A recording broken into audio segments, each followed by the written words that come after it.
not get God's attention. And such an undertaking can be quite frustrating. I mean, you know, you're trying to live right. You're on the straight and the narrow. You're doing things that you know God expects you to do. And it feels like and even seems like heaven has turned a deaf ear. Am I talking to anybody? Somebody knows what it is to find yourself praying and praying. You're looking for answers. You're looking for some help. You're wanting God to give you direction. And yet, heaven ain't saying nothing. I know I'm talking to somebody. Maybe that is not descriptive of your life situation, but I can assure you personally, I've been there. I ain't got to hide that from nobody. I've been in those spots where I pleaded with God. I begged him. I implored him from the very depths of my soul. And it just looked like he wasn't attentive. Are y'all hearing?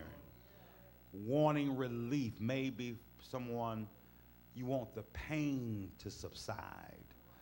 You've accepted the situation that things are over, but you don't like the pain. You don't like waking up to the hurt. And just look like God would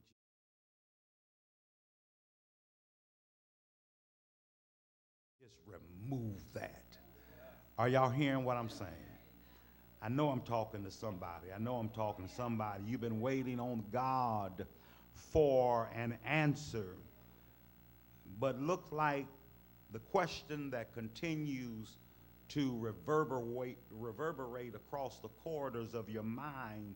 Here's the question: how much longer must I wait? How long do I have to tarry? How long must I continue to be patient and to hold my cool and to keep my composure? How long must I linger for an answer or sit tight? How long must I hold on until some answer comes?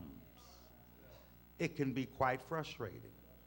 I know I'm talking to somebody. Whether you say amen or ouch or what, I'm talking to somebody that you've been waiting a while. You've been trusting the Lord. You've been reading scriptures that deal with the very thing you're wrestling with, and look like heaven ain't hearing you. How long must I go through that? Now, I know that I shouldn't question God. Do y'all realize we really shouldn't question him when we are admonished to trust him? See, you don't have to question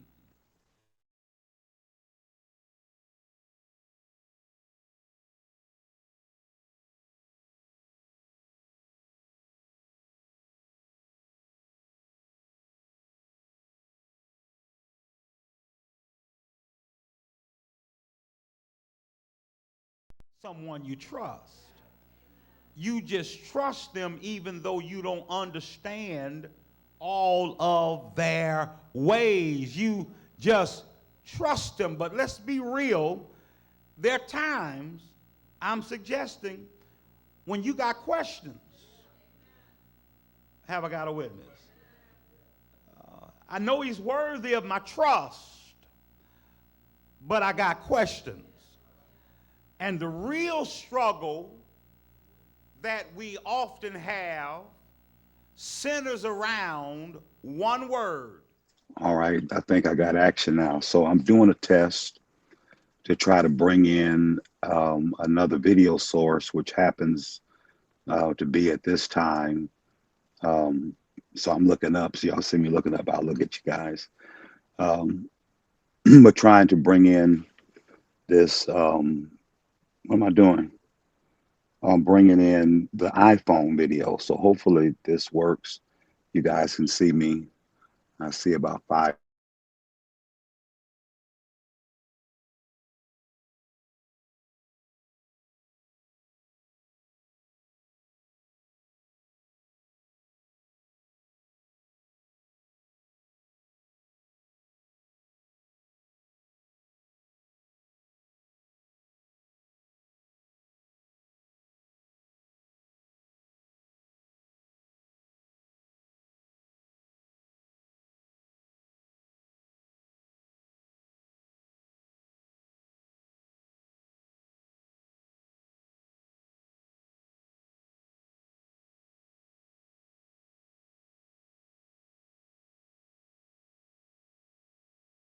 Wait.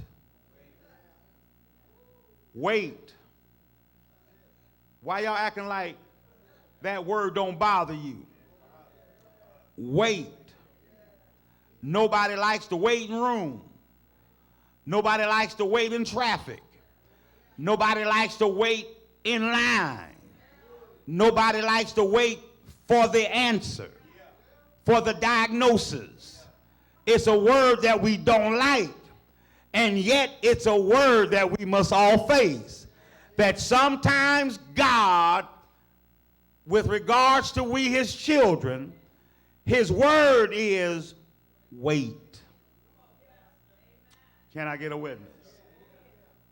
Why is it such a struggle sometimes to wait? Why is it so often our lot or position to grow impatient and to become agitated when life puts you in a holding pattern? Y'all hearing what I'm saying? Well, let's kind of just briefly discuss, I think, some of the reason why it's hard for some of us to wait is because a lot of the problems that we're dealing with. All right, this is another attempt to make this work. What I got here. Let's see here, y'all. So let me put the third there, as you all can see. So for some reason, I got hesitation on my end. Hopefully the video is clear on you all's end. And I got the third a little bit too low here, or too high. It's in my beard. But anyway, working on the technology. I'm looking on here, I got a bunch of drops. So I got to change something here. All right, I'm gonna go back to let's see, let's do this here. Let's do this here. Here's less.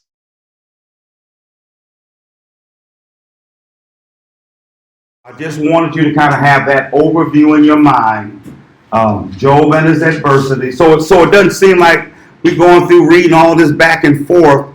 So it doesn't seem or appear like it makes much sense. But when you kind of break them down and break it up, that's basically what you got. 3 cycles of speeches and taunting and Job responding in each of the cycles. And then Elihu.